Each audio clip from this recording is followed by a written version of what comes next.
नमस्कार विद्यार्थी मित्र मैत्रिणींनो, आपल्या सर्वांचं स्वागत आहे स्वप्न खाकीचं या यूट्यूब चॅनलवरती। आजचा हा व्हिडिओ मित्रांनो त्या उमेदवारांसाठी अतिशय महत्त्वाचा आहे ज्यांना पोलीस बनायचं आहे परंतु अकॅडमी जॉईन करण्यासाठी पैसे नाहीत। त्यांच्यासाठी हा अतिशय महत्त्वाचा व्हिडिओ ठरणार आहे। बघा, मला एक कमेंट आलेली होती की पोलीस व्हायचं आहे पण तयारी करण्यासाठी मला अकॅडमी लावण्यासाठी पैसे नाहीत।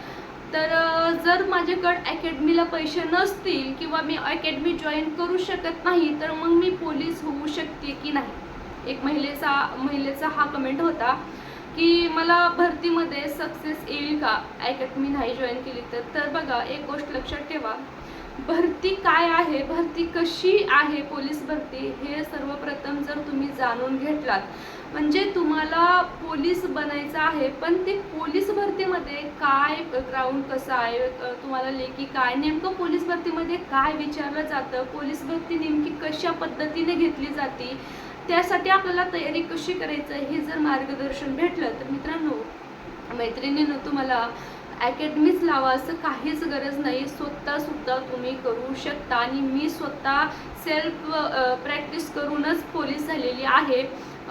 तुम्ही असं नाही की मी अकॅडमी लावली आहे आणि तुम्हाला मी लावू नका म्हणून सांगत आहे, असं सुद्धा नाही। मी स्वतः सेल्फ स्टडी करूनच आज पोलीस झालेली आहे। तर त्यामुळे हे काहीच अवघड नाही, फक्त एवढं माहिती असणं गरजेचं आहे की तुम्हाला कसं करायचं आहे, तुम्हाला काय मार्गदर्शन हवं आहे, तुम्हाला नेमकं कुठून सुरुवात करायची आहे, कुठं वाढवायचं आहे, कुठं काय करायचं आहे, या गोष्टी सगळ्या जेव्हा तुम्हाला माहिती झाल्या तर स्वतःचे गुरु स्वतःच मित्रांनो तुम्ही मैत्रिणींनो होऊ शकता। तर त्यासाठी तुम्हाला योग्य मार्गदर्शन असणं गरजेचं आहे। आता अकॅडमीच लावा अशी काहीच गरज नाही। ज्यांना अकॅडमी लावायला पैसे असतील, ज्यांना लावू शकत असतील त्या बिंदास लावू शकतील, पण ज्यांना अकॅडमी लावण्याची आर्थिक परिस्थिती तशी जर नसेल तर तुम्ही स्वतः प्रॅक्टिस करू शकता, योग्य मार्गदर्शन तुम्ही घेऊ शकता। असं नाही की माझाच व्हिडिओ बघा आणि मग त्यानंतरच तुम्हाला योग्य मार्गदर्शन भेटेल असं नाही। तुम्हाला ज्या सरांचा, ज्या मॅडमचा, ज्या शिक्षकांचं समजेल, ज्यांचं मार्गदर्शन तुम्हाला योग्य वाटेल त्यांचे तुम्ही व्हिडिओ पाहू शकता किंवा ऑनलाईन तुम्ही त्यांच्याकडून मार्गदर्शन घेऊ शकता, त्यांच्याकडून माहिती घेऊ शकता आणि तुम्ही तयारी करू शकता। चांगली तुमची तयारी मित्रांनो तेव्हाच होणार आहे योग्य मार्गदर्शन असेल तर। असं नाही की तुम्ही फक्त माझ्याकडूनच मार्गदर्शन घ्या असं नाही, तुम्हाला जे आवडेल, जे चांगलं वाटेल तुम्ही त्यांच्याकडून माहिती घेऊ शकता, मार्गदर्शन घेऊ शकता आणि योग्य तयारी करू शकता। आता बघा, पोलीस भरतीची नेमकी तयारी करते वेळेस काय अडचणी येतात आणि आपल्याला सुरुवात त्या अडचणी येऊ नये म्हणून आपल्याला कशी तयारी करायची। सर्वप्रथम तुम्हाला जर सेल्फ प्रॅक्टिस करायची आहे, स्वतःहून प्रॅक्टिस करायची आहे तर सर्वप्रथम तुम्ही नवीन असाल किंवा आता जस्ट चालू करत असाल आणि तुम्हाला पोलीस भरतीबद्दल काहीच माहीत नसेल तरीसुद्धा तुम्हाला पोलीस होता येतं आणि योग्य तयारी करता येते। बघा, तुम्हाला काहीच माहीत नाही पोलीस भरतीबद्दल परंतु तुम्हाला पोलीस व्हायचं आहे, मग काय करायचं आहे, अकॅडमी लावता येत नाही, मग स्वतः करायचं आहे, कसं करायचं माहिती नाही, मार्गदर्शन नाही, कुणी आजूबाजूचे त्या फील्डमध्ये नाहीत किंवा फॅमिलीमधले सुद्धा नाहीत। बघा, काहीच टेन्शन घेऊ नका। सर्वप्रथम तुम्ही एक नोटबुक घ्या, त्यामध्ये पोलीस भरतीबद्दल संपूर्ण माहिती आधी काढून लिहून नोट करून घ्या की बघा भरतीमध्ये पोलीस भरती म्हणजे काय हे समजून घ्या। सर्वप्रथम हे महत्त्वाचं आहे की पोलीस भरती म्हणजे काय, पोलीस भरतीला काय विचारलं जातं, अभ्यासक्रम काय आहे, काय सिलेबस आहे, ग्राउंड काय आहे, किती मार्काला आहेत, कोणते इव्हेंट आहेत, याबद्दल संपूर्ण माहिती नोट करून घ्या। आता असं नाही की तुम्हाला अकॅडमी लावणं गरजेचंच आहे असं सुद्धा नाही। यूट्यूबवरती तुम्हाला भरपूर चांगले शिक्षकाचे व्हिडिओ पाहता येतात। बघा, मॅथ, मराठी ह्या सगळ्या गोष्टी किंवा जे के असो, बुद्धिमत्ता असो, संपूर्ण तुम्हाला यूट्यूबवरती व्हिडिओ उपलब्ध होतात। त्यावरून तुम्ही सुद्धा प्रॅक्टिस चांगल्या पद्धतीनं करू शकता।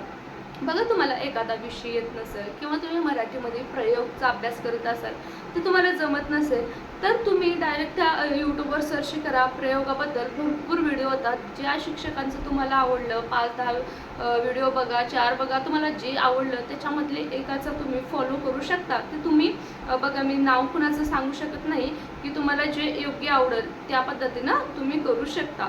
ह्याच पद्धतीनं तुम्हाला ग्राउंडला सुद्धा करायचं आहे। तुम्हाला 800 मीटर रनिंग आहे ते टप्प्याटप्प्याने तुम्हाला त्यासाठी रनिंग 3 किलोमीटर जर तुम्ही रनिंग केलात तर तुम्हाला 800 मीटर ज्यावेळेस रनिंग करतात त्यावेळेस तुम्हाला हा 3 किलोमीटरचा स्टॅमिना व्यवस्थित बसू शकतो. त्यानंतर तुम्हाला रनिंग कमी ज्यावेळेस तुम्हाला रनिंग 800 मीटरला कव्हर करायची आहे त्यावेळेस तुम्हाला ह्या स्टॅमिनामुळे तुमची स्पीड वाढणार आहे, तुम्हाला दम लागणार नाही. तुम्ही 100 मीटरची तयारी करू शकता. तुम्ही स्वतः गोळा खरेदी करा. 100-500 रुपयाला गोळा भेटतो, एवढा काही महाग नाही. तुम्ही गोळा घेऊन स्वतः गोळ्याची तयारी करू शकता ग्राउंड मारून. पोलीस भरतीचे गोळ्याचं ग्राउंड जर तुम्ही यूट्यूबला टाकला तर त्याबद्दल तुम्हाला माप भेटतो, व्यवस्थित सगळं मार्गदर्शन भेटतं. त्याबद्दल तुम्ही व्यवस्थित गोळ्याचं ग्राउंड तयार करून स्वतः गोळा टाकू शकता तुम्हाला. आणि रनिंगची व्यवस्थित रोज आत्तापासून तयारी करायची, टायमिंग रोजच्या रोज बघायचा. अशा पद्धतीने जर तुम्ही स्वतः ग्राउंडची तयारी केलात बघा, ह्यामध्ये सर्वात महत्त्वाचं मित्रांनो मैत्रिणींनो, तुम्ही स्वतःच्या गुरु जोपर्यंत स्वतः बनत नाही तोपर्यंत कोणतीही गोष्ट सक्सेस होत नाही. मग तुम्हाला सकाळी लवकर उठणं आहे, ग्राउंडला रोज नियमितपणे ग्राउंडला जायचं आहे. त्याचबरोबर तुम्हाला अभ्यास कंटिन्यू रोजच्या रोज चालू करायचं. तुम्ही थोडा स्टार्ट ज्यावेळेस तुम्ही करताय त्यावेळेस तुम्ही थोड्यापासून सुरुवात करू शकता, परंतु रोज नियमित. आज केला तुम्ही, उद्या गॅप दिला, परवा गॅप दिला, त्यानंतर अभ्यास केला आणि परत गॅप दिला, ह्या पद्धतीने जर तुम्ही केलं तर मग ते सक्सेस कुठेही होणार नाही. मग तुम्ही अकॅडमी लावा किंवा स्वतः करा. तुम्हाला स्वतः करायचं असेल तर तुम्ही काही गोष्टीसुद्धा पाळल्या पाहिजेत. अभ्यासामध्ये तुम्हाला सातत्य असणं गरजेचं आहे, तुम्हाला ग्राउंडमध्ये सातत्य असणं गरजेचं आहे. तुम्ही 1 महिना ग्राउंड स्वतः चांगलं जोर्समध्ये कराल, त्यानंतर ॲडच आली नाही, मला होतच नाही, मला उठवतच नाही, ह्या जर गोष्टी जर केलात तर मग सक्सेस भेटणं मुश्किल असतं. जर तुम्ही सातत्य ठेवलात, तुमची ॲड येऊपर्यंत तुम्हाला कंटिन्यू करायचं आहे. आज आपण एवढे रनिंग केलेली आहे, एवढ्यामध्ये एवढा टायमिंग पडतो, या आठवड्यामध्ये आपल्याला किती टायमिंग कमी करायचं आहे, कोणत्या गोष्टी अभ्यासामध्ये कोणते कमी मार्क आहेत किंवा सध्या काय आपल्याला येत नाही किंवा कोणत्या विषय कोणते टॉपिक हार्ड जात आहेत ते कवर करून घ्यायचं आहे. अशा पद्धतीने जर तुम्ही योग्य नियोजन केलात, वेळेचं योग्य नियोजन करा, आठवड्याचं योग्य नियोजन करा, दिवसाचं योग्य नियोजन करा, थोड्यापासून करा सुरुवात, पण चालू ठेवा. अशा पद्धतीने जर तुम्ही चालू ठेवलात तर नक्कीच तुम्हाला स्वतः प्रॅक्टिस करून सुद्धा सक्सेस मिळते. आणि ती सक्सेस मला मिळालेली आहे. मी सातत्याने ग्राउंड लेखी अभ्यास संपूर्ण मी स्वतः केलेली आहे आणि त्यामुळेच आज मला सक्सेस भेटलेली आहे. जर तुम्ही स्वतः केलात तर नक्कीच तुम्हाला सक्सेस भेटेल. आणि काही जर तुम्हाला प्रश्न असतील तुमच्या मनामध्ये तर नक्कीच कमेंट करून विचारू शकता. तुमचे बऱ्याच जणांचं एकच जर कमेंट असेल, एकच प्रश्न असेल तर त्याबद्दल आपण व्हिडिओ बनवू किंवा ज्याचे प्रश्नामध्ये लगेच उत्तर देता येईल ते आपण देण्याचा प्रयत्न करू. पण तुम्हाला काही अडचण आली तर नक्की तुम्ही विचारू शकता आणि स्वतः तयारी करून पोलीस होऊ शकता. तुमच्या समोरच उदाहरण आहे आणि मी तेच करून लागलेली आहे. तर व्हिडिओ आवडला असेल तर लाईक करा. भेटूया मित्रांनो मैत्रिणींनो नेक्स्ट व्हिडिओमध्ये. जय हिंद, जय महाराष्ट्र.